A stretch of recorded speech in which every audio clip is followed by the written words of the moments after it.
तो students, practical application of conservation of momentum. तो students, before we move head in this topic, हम एक दो सिचुएशंस देखना चाहते हैं। सपोज करो हमारे पास दो बॉल्स हैं, एक का मास है m1 और एक का मास है m2, दोनों आगे की तरफ जा रही हैं with velocities v1 and v2, ठीक है।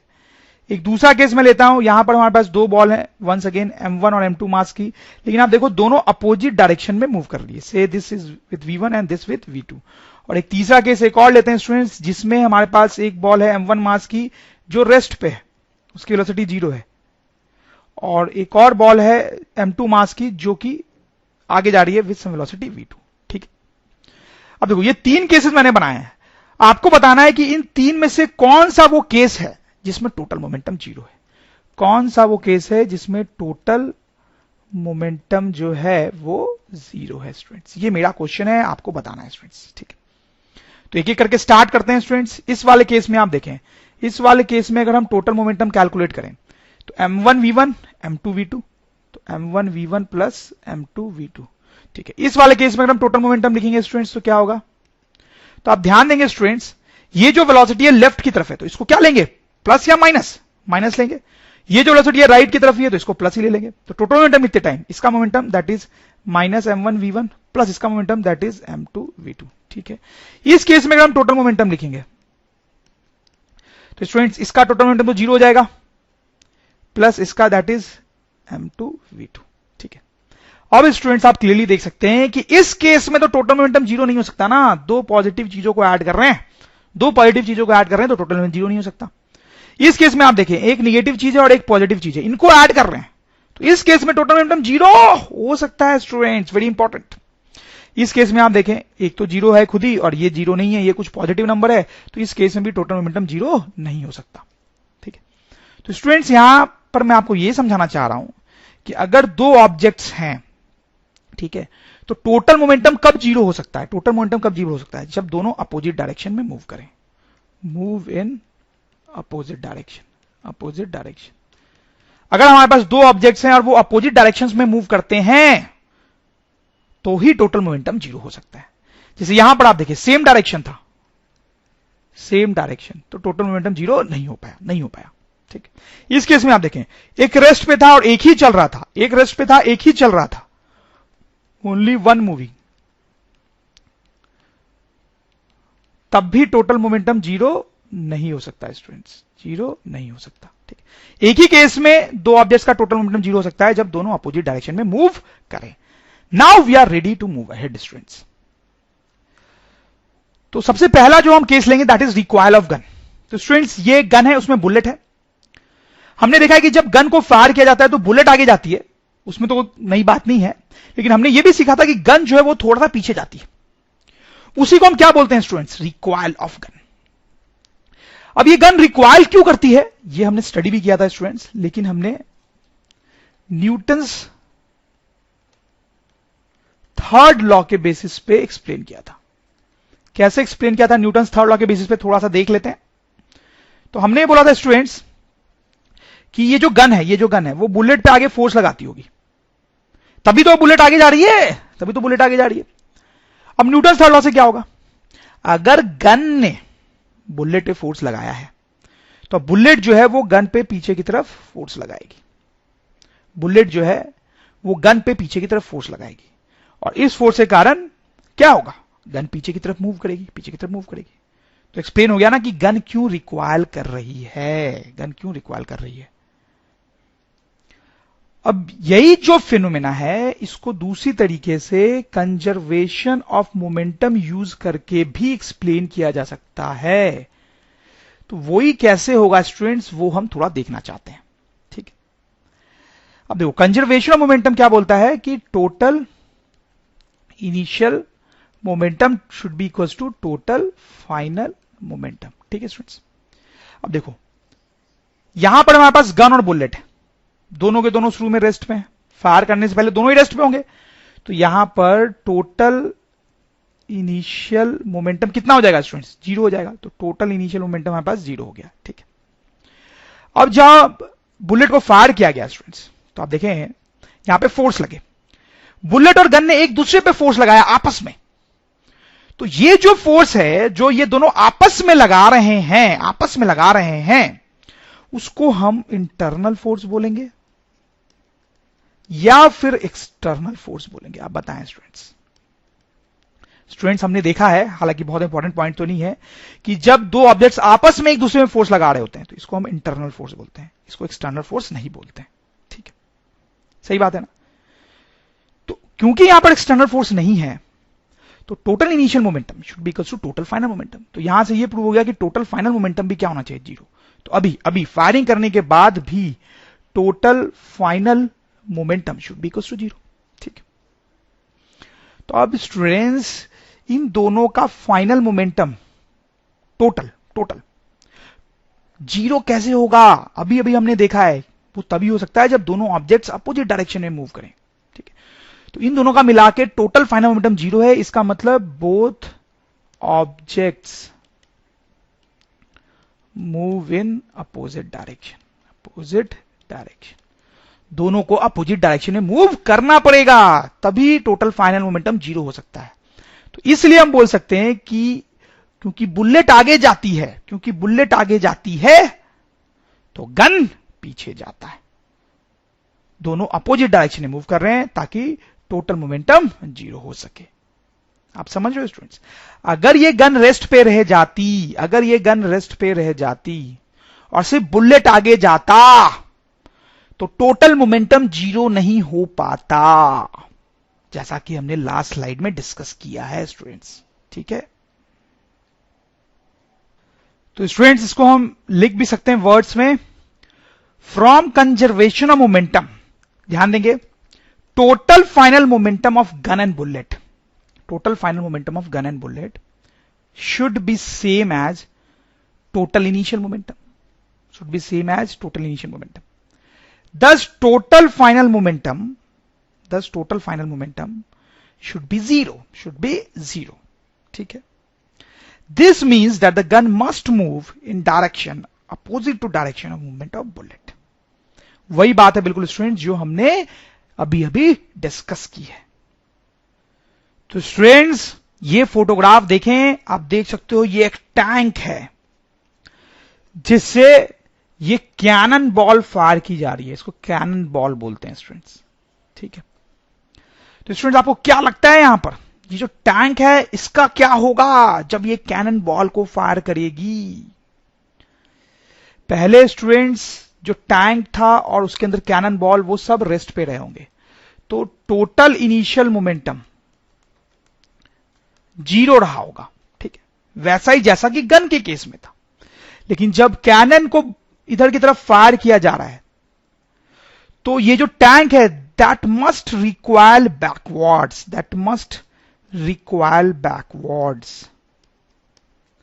ताकि फाइनल मोमेंटम भी 0 रह सके, ताकि टोटल फाइनल मोमेंटम भी 0 रह सके।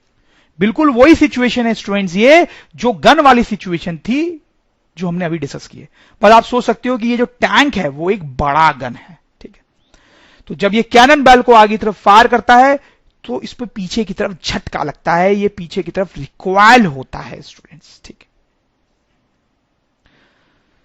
Now let's do this question students based on what we have studied till now. देखें, a bullet of mass 20 gram is horizontally fired with a velocity of 150 meter per second from a pistol of mass 2 kg. Please note students क्या हो रहा है यहां पर, एक pistol है, ठीक है, उसके अंदर बुलेट है। ओके, मास ऑफ बुलेट कितना दिया हुआ है, ध्यान दें आप, मास ऑफ बुलेट दिया हुआ है 20 ग्राम। देखिए यहां पे 20 ग्राम, तो ये हो जाएगा 20/1000 kg। ठीक है स्टूडेंट्स, और मास ऑफ पिस्टल भी दिया हुआ है, mass of pistol that is 2 kg। ठीक, तो पहले ये पिस्टल है और उसमें बुलेट भी है and everything is at rest. फिर क्या होता है स्टूडेंट्स कि ये जो बुलेट है उसको फायर किया गया आगे with velocity of 150 metre per second. देखो ऐसा दिया हुआ है। ठीक है, तो जैसा कि अभी भी हमने पढ़ा है स्टूडेंट्स, ये रिक्वाइल करता है, जो पिस्टल है वो रिक्वाइल करता है, तो इसके रिक्वाइल की वेलोसिटी क्या होगी ये हमें पता करना है स्टूडेंट्स। आप समझ रहे हो कितने स्पीड से या वेलोसिटी से ये रिक्वायर करेगा। तो स्टूडेंट आपको पता ही है हमें क्या करना है, हम लिखेंगे total initial momentum is equals to total final momentum. तो टोटल इनिशियल मोमेंटम 0 है, ठीक है। अब टोटल फाइनल मोमेंटम अगर हम लिखें तो दैट विल बी इसका मास इनटू वेलोसिटी। तो इसका मास है 20/1000 इनटू वेलोसिटी दैट इज 150, ठीक, प्लस इसका मोमेंटम। अब देखो ये जो वेलोसिटी है लेफ्ट की तरफ है तो उसको निगेटिव लिखूंगा, ठीक है। तो मास 2 और वेलोसिटी लिख रहा हूं -v। समझ में आई कैसे ये टोटल फाइनल मोमेंटम हम लिख रहे हैं? इसका जो मास था इंटू v, ठीक है, मास था इसका 20/1000 और इसका मास था 2 इंटू v निगेटिव लिया क्योंकि लेफ्ट डायरेक्शन में, ठीक है। अब बस स्टूडेंट्स इसको सॉल्व करना है। तो 0 इज इक्वल्स टू, आप देखें ये 0 से 0 कैंसिल, एक 0 और कैंसिल, ये 5 से 2 and this is 3 and this is 2 से 2 कैंसिल, तो विल हैव 3 माइनस 2v। तो स्टूडेंट्स यहां से v आ रहा है 1.5 मीटर पर सेकेंड, ठीक है। मतलब ये जो पिस्टल है वो पीछे की तरफ मूव करेगी with velocity of 1.5 metre per second से, ठीक है, पीछे की तरफ। बहुत ही सिंपल क्वेश्चन था, आप देख सकते हैं स्टूडेंट्स। इसमें एक चीज ध्यान देने वाली है कि देखो बुलेट जो है वो बहुत फास्ट मूव कर रहा है, लेकिन ये जो पिस्टल है वो स्लोली मूव कर रहा है, देखो उसकी वेलोसिटी 1.5 ही है ना। ऐसा इसलिए हो रहा है क्योंकि इसका मास जो है, पिस्टल का मास जो है वो ज्यादा है, लार्ज मास, ठीक है। और बुलेट इसलिए इतना तेज मूव कर पा रही है क्योंकि उसका मास जो है वो लेस है, ठीक है। ये लार्ज लिखना था मुझे यहां पे, सॉरी स्टूडेंट्स, लार्ज मास, ठीक है। चलो ऐसा एक और क्वेश्चन करेंगे। देखिए क्या है यहां पे, from a rifle of mass 4 kg। तो उसी टाइप का क्वेश्चन है, बिल्कुल एक राइफल है स्टूडेंट्स। राइफल का ये वाला जो पार्ट होता है बहुत लंबा होता है, राइफल ऑफ मास 4 kg, ठीक है। और उसमें एक बुलेट है जिसका मास है 50 ग्राम। तो mass of bullet is given as 50/1000 kg is fired with initial velocity of this. Okay, तो देखो पहले ये राइफल है, उसके अंदर बुलेट भी होगी, फिर क्या किया गया, राइफल को फायर किया गया। तो बुलेट जो है वो आगे गई with speed of 35 metre per second. तो हमें पता है कि राइफल रिक्वायर करेगी कितने वेलोसिटी से रिक्वायर करेगी, ये हमें बताना है, ठीक है। राइफल का मास है 4 kg और बुलेट का मास है 50/1000 kg। क्या करना है स्टूडेंट्स, वही काम जो अभी भी हम कर रहे थे स्टूडेंट्स, कि total initial momentum will be equals to total final momentum. तो टोटल इनिशियल मोमेंटम जो है वो 0 है क्योंकि राइफल और बुलेट ऑब्वियसली पहले रेस्ट में रहे होंगे। टोटल फाइनल मोमेंटम कैसे लिखेंगे, बुलेट का मोमेंटम लिखेंगे mass into velocity, mass into उसकी वेलोसिटी दैट इज 35। और फिर जब राइफल का मोमेंटम लिखेंगे तो v निगेटिव लेंगे क्योंकि वो लेफ्ट डायरेक्शन में है, तो जाएगा 4 इंटू माइनस वी। अब स्टूडेंट्स इसको सॉल्व भी करना है, तो आप देखें ये 0 से 0 कैंसिल, ये 5 से 20 टाइम्स, फिर 5 से 4, तो दिस विल बी 7/4। देखो मैं कैलकुलेशन थोड़ा जल्दी से जल्दी कर देता हूं, बट अगर आपको प्रॉब्लम हो तो आप धीरे धीरे आराम से सॉल्व करके देख सकते हो, ठीक है। तो ये हमारा आंसर हो गया, ठीक है, कि ये जो राइफल है वो रिक्वायर कर रहा है कितनी वेलोसिटी से, 7/16 मीटर पर सेकेंड, ठीक है। तो students let's see this situation.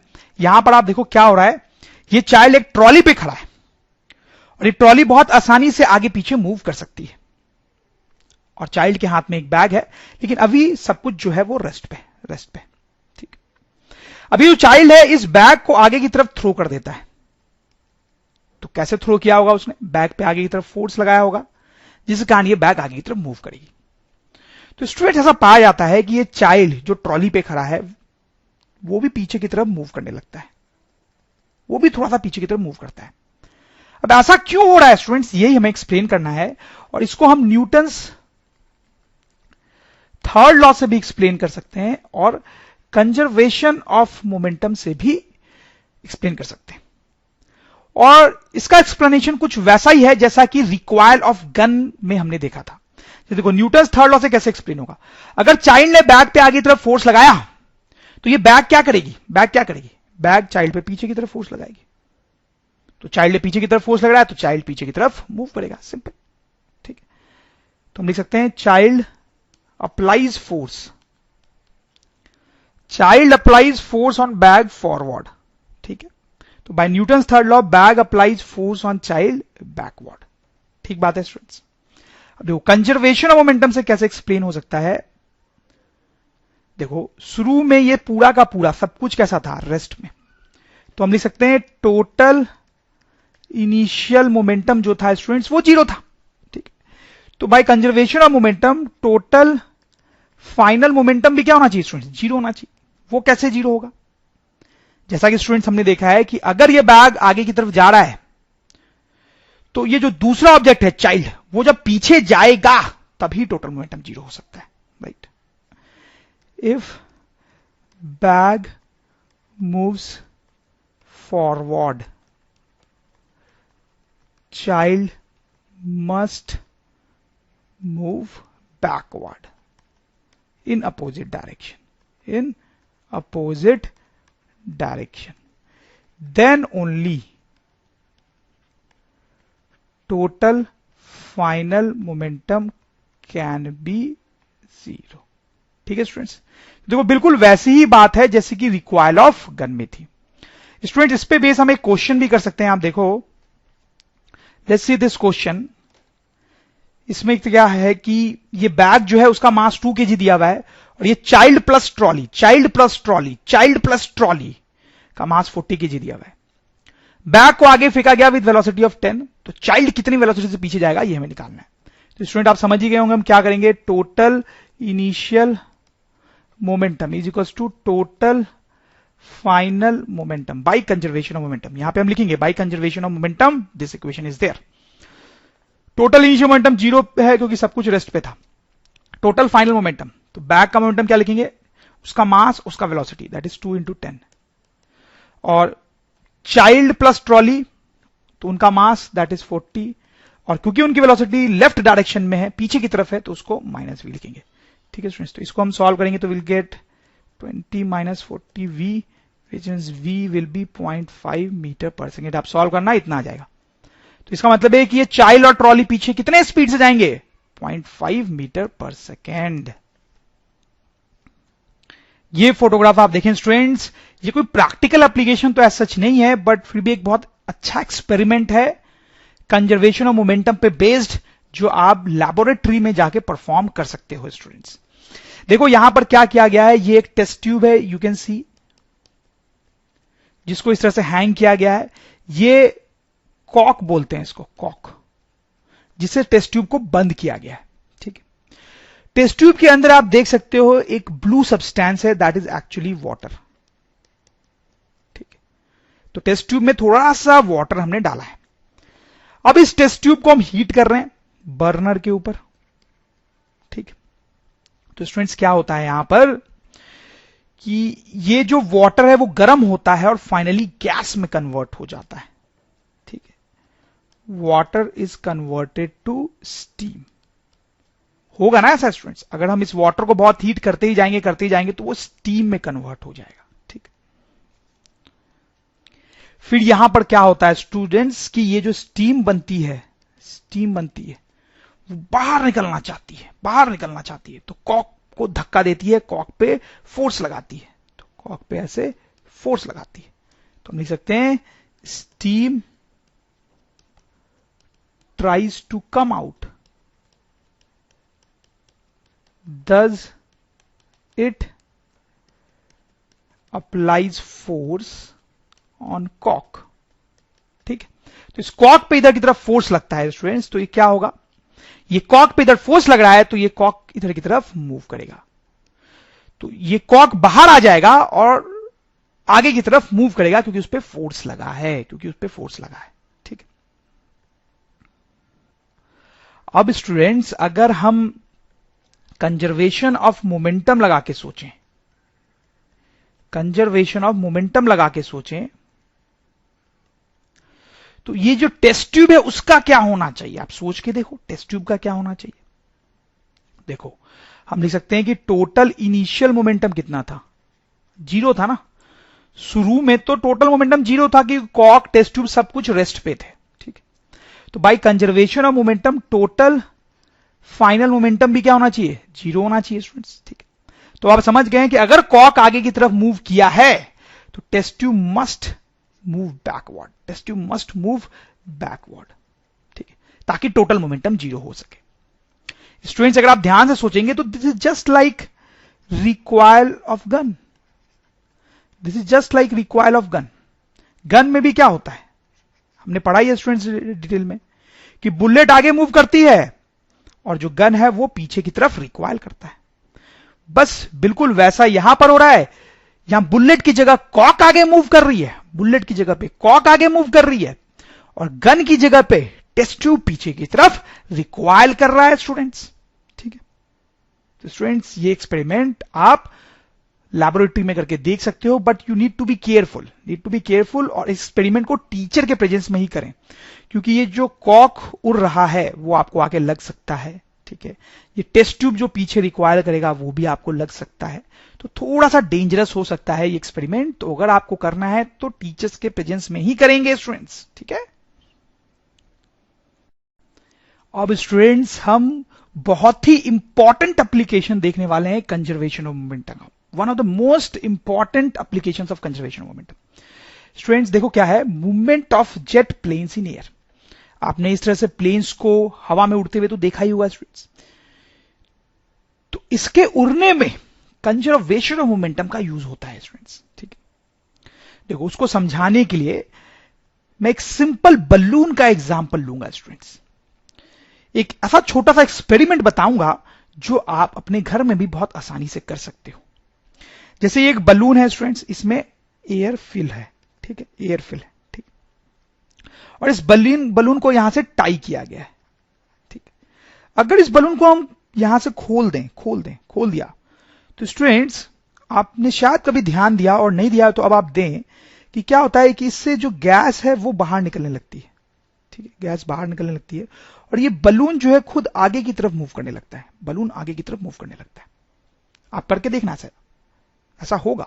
हम लिख सकते हैं यहां पे क्या हो रहा है, when knot of balloon is untied, air is ejected। ये एयर है जो इजेक्ट हो रही है, balloon moves in opposite direction, और बलून जो है वो अपोजिट डायरेक्शन में मूव करता है। अब स्टूडेंट्स ऐसा होता क्यों है, ये आपको सोचना है कंजर्वेशन ऑफ मोमेंटम लगा के। देखो स्टूडेंट्स बहुत सिंपल है, पहले ये जो बलून और एयर का सिस्टम है वो रेस्ट पे था। ठीक है, तो हम लिख सकते हैं कि टोटल इनिशियल मोमेंटम कितना था, टोटल इनिशियल मोमेंटम वो जीरो था। ठीक, तो by conservation of momentum total final momentum भी कितना होना चाहिए, जीरो होना चाहिए स्टूडेंट्स। ठीक है, तो आप देखो जब एयर पीछे जा रही है तो बलून को तो आगे जाना ही पड़ेगा ना, तभी तो टोटल मोमेंटम जीरो होगा। ठीक, एयर अगर एक डायरेक्शन में जा रही है तो बलून को उसके अपोजिट डायरेक्शन में जाना ही पड़ेगा, तभी टोटल मोमेंटम जीरो हो सकता है। हमने देखा है कि अगर दो चीजें मूव कर रही हैं तो दोनों को अपोजिट डायरेक्शन में मूव करना होता है, तभी टोटल मोमेंटम जीरो होता है। ठीक है, तो balloon must move opposite to direction of air, then only total momentum can be zero। आपको एग्जाम में लिखना है तो आप ऐसा पी सिंबल नहीं लिखोगे, आप मोमेंटम वर्ड लिखोगे स्टूडेंट्स। ठीक है, आपको समझ में आई बात स्टूडेंट्स, क्या हो रहा है यहां पे, मैं एक बार फिर से रिपीट कर दूं। देखो पहले ये बलून और एयर दोनों साथ साथ में थे, रेस्ट पे थे, टोटल मोमेंटम जीरो था, तो बाद में भी टोटल मोमेंटम जीरो होना चाहिए। तो अगर एयर एक डायरेक्शन में जा रहा है तो balloon must move in another direction, तभी तो टोटल मोमेंटम जीरो हो सकता है। ठीक है, इसलिए बलून आगे की तरफ मूव करता है। ठीक है, ये एक्सपेरिमेंट आप करके देख सकते हो बहुत आसानी से। अब बिल्कुल वही चीज स्टूडेंट्स इस जेट प्लेन में भी हो रही है। आप देखो इस जेट प्लेन से कुछ गैसेस जो हैं वो बाहर की तरफ निकल रही हैं, कुछ गैसेस बाहर की तरफ निकल रही हैं।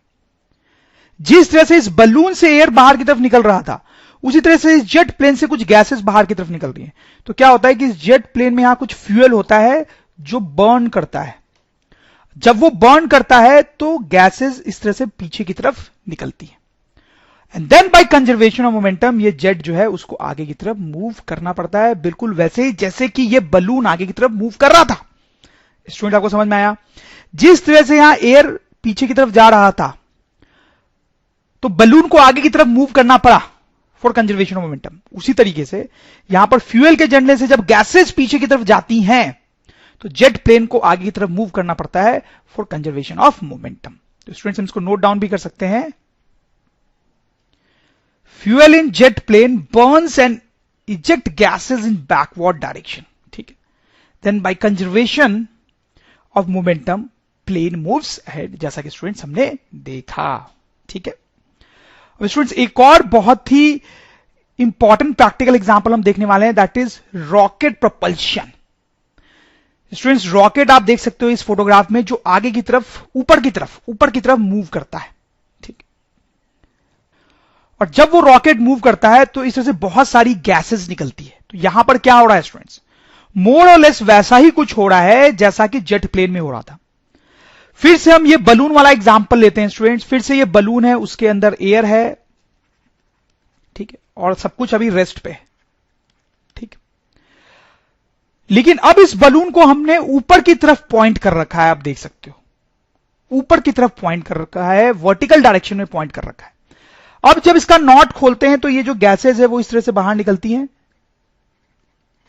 डाउनवर्ड डायरेक्शन में, डाउनवर्ड डायरेक्शन में गैसेस नीचे जाती हैं। तो अब मोमेंटम कंजर्वेशन के लिए बलून जो है अपोजिट डायरेक्शन में फिर से जाता है, मतलब अपवर्ड डायरेक्शन में जाता है, अपवर्ड डायरेक्शन में जाता है। समझ रहे हो स्टूडेंट्स आप, बिल्कुल लास्ट सिचुएशन जैसा ही है। बस वैसा ही कुछ इस रॉकेट में भी हो रहा होता है स्टूडेंट्स। रॉकेट के अंदर वंस अगेन फ्यूल होता है जो बर्न करके गैसेस प्रोड्यूस करता है, और वो गैसेस नीचे की तरफ इजेक्ट की जाती हैं। और जब वो गैसेस नीचे की तरफ इजेक्ट होती हैं तो बाय कंजर्वेशन ऑफ मोमेंटम ये जो रॉकेट है वो ऊपर की तरफ मूव करता है। आप देख सकते हो बिल्कुल वही चीज हो रही है जो यहां पे इस बलून में हो रही है। बलून में एयर नीचे की तरफ मूव कर रहा है, तो मोमेंटम कंजर्व करने के लिए ये बलून ऊपर की तरफ जा रहा है। यहां पर गैसेस नीचे की तरफ आ रही हैं, तो मोमेंटम कंजर्व करने के लिए ये रॉकेट जो है ऊपर की तरफ मूव करता है स्टूडेंट्स, ठीक है। हम इसको लिख भी सकते हैं, very important point. In rocket fuel is burned, due to this gases are ejected downwards, ठीक है। For conservation of momentum rocket moves up. Rocket का ये जो मूवमेंट है स्टूडेंट्स, उसको हम न्यूटन्स थर्ड लॉ से भी एक्सप्लेन कर सकते थे, न्यूटन्स थर्ड लॉ से भी एक्सप्लेन कर सकते थे। न्यूटन्स थर्ड लॉ से एक्सप्लेन करते तो कैसे करते, तो हम ऐसा बोलते स्टूडेंट्स कि ये जो रॉकेट है वो गैसेस पे नीचे फोर्स लगा रही है। हम बोलते हैं कि ये जो रॉकेट है वो गैसेस पे नीचे फोर्स लगा रही है, जिसके कारण गैसेस जो है वो नीचे की तरफ मूव कर रही है, ठीक है। अब अगर रॉकेट ने गैसेस पे नीचे फोर्स लगाया तो थर्ड लॉ से गैसेस क्या करेंगी, गैसेस जो है वो रॉकेट पे ऊपर फोर्स लगाएंगी, जिसके कारण वो ऊपर की तरफ मूव करेगा स्टूडेंट्स। इस तरीके से भी हम सोच सकते हैं।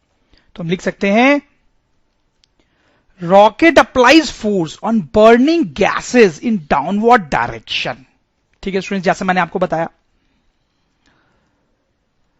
Bye Newton's third law gases apply force on rocket upwards, thus rocket moves up. तो इसी तरीके से स्टूडेंट्स जेट प्लेन का जो मूवमेंट हमने एक्सप्लेन किया है उसको भी न्यूटन्स थर्ड लॉ से एक्सप्लेन कर सकते थे।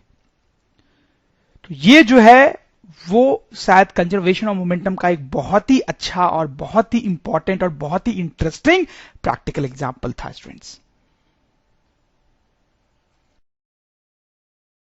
अगर आपको यह वीडियो अच्छा लगा हो तो कृपया इसे लाइक करें। डेली ऐसे ही वीडियो देखने के लिए चैनल को सब्सक्राइब करना ना भूलें और बेल आइकन दबाना भी ना भूलें, ताकि आपको नए वीडियो की जानकारी तुरंत मिलती रहे। और अगर आपको लगता है कि आपके दोस्तों को भी इससे फायदा हो सकता है तो उनके साथ भी शेयर करें।